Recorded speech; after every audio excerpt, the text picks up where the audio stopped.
Good morning guys, and welcome to the inside of the Fiat 500 and welcome to Lanzarote. Now I'm here and I've got this car for the next 3 days and I'm going to be exploring the island and getting a better idea what this car is all about. Now I must apologise at the moment, it's 30-degree heat and I've managed to pick up a cold.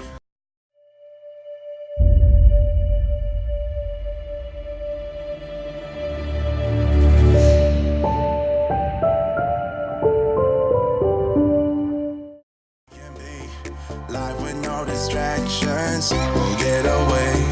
This is what we waited for. Take my hand, we'll make it somehow. We can't miss out. I'm done living life with the lights out. Die with my own doubts.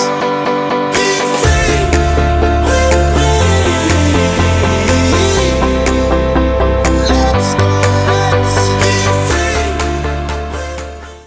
So I like to start with the inside of this car.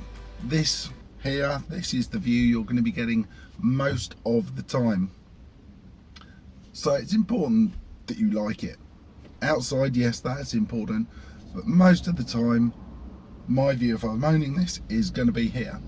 And overall, it's, well, just to think, it's quite a funky inside of the cabin. It is quite nice. Now, in front of me we've got this touchscreen system here. Now this is only the 5-inch model. They do a 7-inch which has got Uconnect, and that means you can have Apple CarPlay and things like this. It will still link up to your phone and you can play music and things like that, so that's a really good thing. The steering wheel, you can control a lot of the aspects of this system from here. You've also got voice control. Down the side you've got trip computer. That's actually displayed in the middle. You've got the speed on the outside, and in the middle you've got things like fuel consumption and other things like that. I know in the higher spec models you get a nice colour LCD in the middle. Just down to the right you've got climate control. I must say that works amazingly well. I've been going around the island, I think it was the other day. It was 35 degrees, so it's absolutely roasting, and this kept me really cool. I'd say almost too cool. I had to turn it down, so massive well done from Fiat there.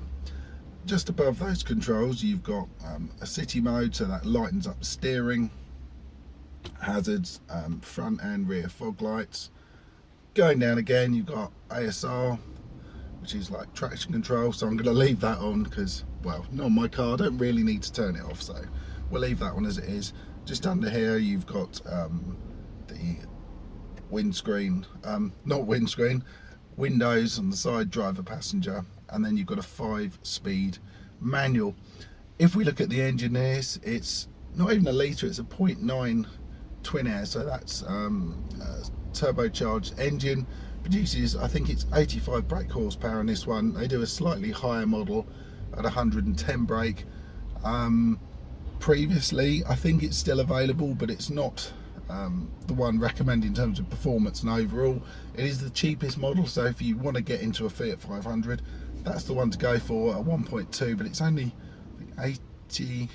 60 something brake horsepower. I'll put it down there, I can't remember the exact figure, but it's, yeah, that's the slower, and this car, it needs a bit more power than that. Having a turbo on this just gives it a bit more torque, a bit more urgency to pull along. I must say it's no sports car. If you want that, go for the Abarth. I think it's like 180 brake horsepower. I do hope to review that at some point and see how that differs from this, but overall it's quite a nice place to be. You've got this colour strip running across the middle here, which will match the exterior of the car. There's quite a few different colours and wheel trims and options like that to go with, so it's quite nice. You can customise it quite a lot. This is actually the lounge model, so you've got this nice big sunroof. That's been really good. Also comes with the 15-inch alloys. Seating wise, these are okay, they're not too bad. Personally, I'd prefer a bit more cushioning inside. Doesn't have to be anything major. but they're not too bad. The view overall, it's quite airy considering it's only a very small car. Yeah, so they're not too bad. You do sit up quite high, but that's, you know, this car is more about being practical and a run around and things like that. So I'd say, yeah, the seats are pretty good. Everything's in reach. The one thing I'm surprised about is the amount of leg room. I'm 6 foot and I've got plenty of room between me and the pedals. You've got brake adjust as well, so you can get quite comfortable behind the wheel. The one thing I would say, you need to have very, very short legs in order to get in the back. You probably could carry a couple of adults a very short distance. Kids, yeah, I think they'd actually be okay. You'd have to bring your seat forward a little bit, but overall, yeah, so if you've got a large family, I wouldn't recommend it. This is a perfect run around for 1 or 2 people. So that is this car in a nutshell. I'm taking this car out on the road, and I will say, if I happen to keep saying right, right, right, it's not because I'm going mad, it's because I'm driving in a foreign country. Well, for me it's foreign anyway. Over on the right hand side of the road. It's a little tip that I read. If you keep saying that to yourself, you'll make sure you're on the right side. So that's what that is about. Now we're going to have a little drive around some of this island. At the moment, I've been driving over the past few days, and I will say it is quite civilized. I've probably done about 100 miles maybe in this car, me and my wife, and it's been really good. I mean, it could do with a bit more power. Like at the moment, I'm just going up a slight hill and I've had to change down to 3rd, well, 2nd now, because it is slightly, I don't know, maybe slightly underpowered. 110 brake probably actually be better, but it's not uncivilized. You can drive at motorway speeds quite easily. Doesn't have a problem. It gets up there and you can sit there, cruise along, absolutely no problem at all. Now this island, anyway, it's really nice to drive around, completely different scenery, and no one's in a particular rush to actually get anywhere, so it's perfect. Cabin noise, it's not too bad, so I'm going to be quiet, and this is what it sounds like. See, it's not that bad. I will say maybe on motorways, some of the areas I've been on the island, it can get a little bit of cabin noise, a bit rumbly, but nothing really to be that concerned about.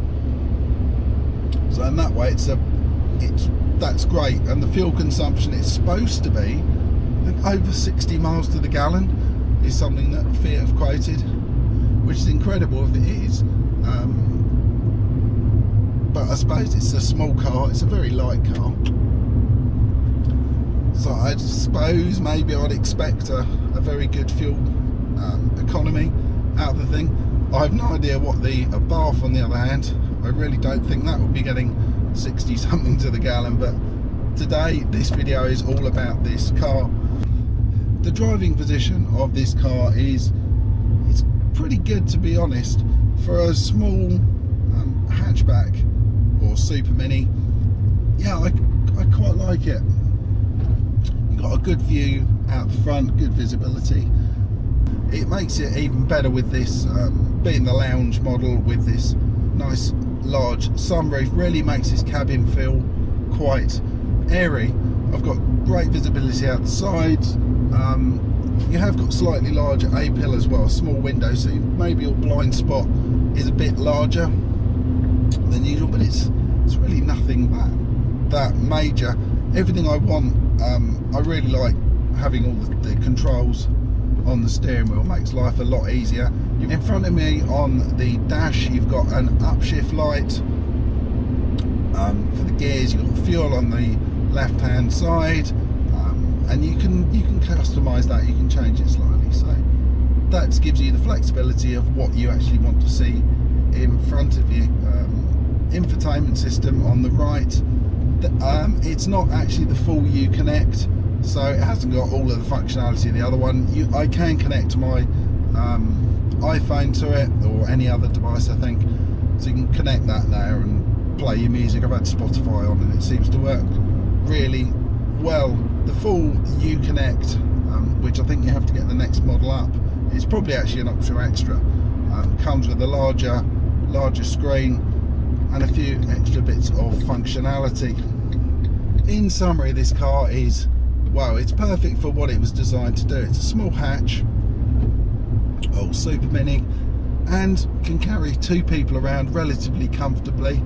I've driven on numerous roads, right from these little C roads, A roads, and also up to the equivalent of their motorways. So we drove from one side of the island to the other, did about 35 miles, something like that, up into the mountains, and it didn't really have a problem with turfers in here. We fitted our day stuff, so camera bits and lunch, and it didn't really have too many problems. Maybe driving up the mountain, I had to drop it down a couple of gears in order to get it to go up, but that's really to be expected. In terms of looks in here, it's quite airy. Touchscreen is quite nice, so it links into my phone, so I've got music. And outside, I think that's the biggest difference. It really does make it stand out from the other cars. The only thing I think maybe the car it could maybe do with another refresh. It came out in 2007 and it got a refresh in 2015. There weren't huge amounts of obvious changes to the car. They changed something like 1,800 parts, and the main one being the LED lighting on the front. But it's a car that sells. Everyone absolutely loves this car, so maybe they don't need to change that much. Go up to the bar if you want the more sporty side. Maybe it does cover everything that Fiat want it to. It's unique, it's quirky, and that's my final opinion of the car. I'm sure some people on watching this will think, oh no, completely wrong about that, that's great. And I know there's a real passion for this car, so there probably will be some negative comments. Oh, I don't like that bit, or I do like that bit. But it'd be great to put your thoughts about the car, you know, just put them in the comments down there. Do you like the car? What would you change about it? What are the alternatives? And really, people who own one, why have you got one? Anyway guys, I'm going to draw this video to a close. It's been great fun driving around Lanzarote. It's certainly been different from driving around cities and things like that in the UK, so I'm going to call it a day and head off. Thanks guys, and enjoy the rest of your day.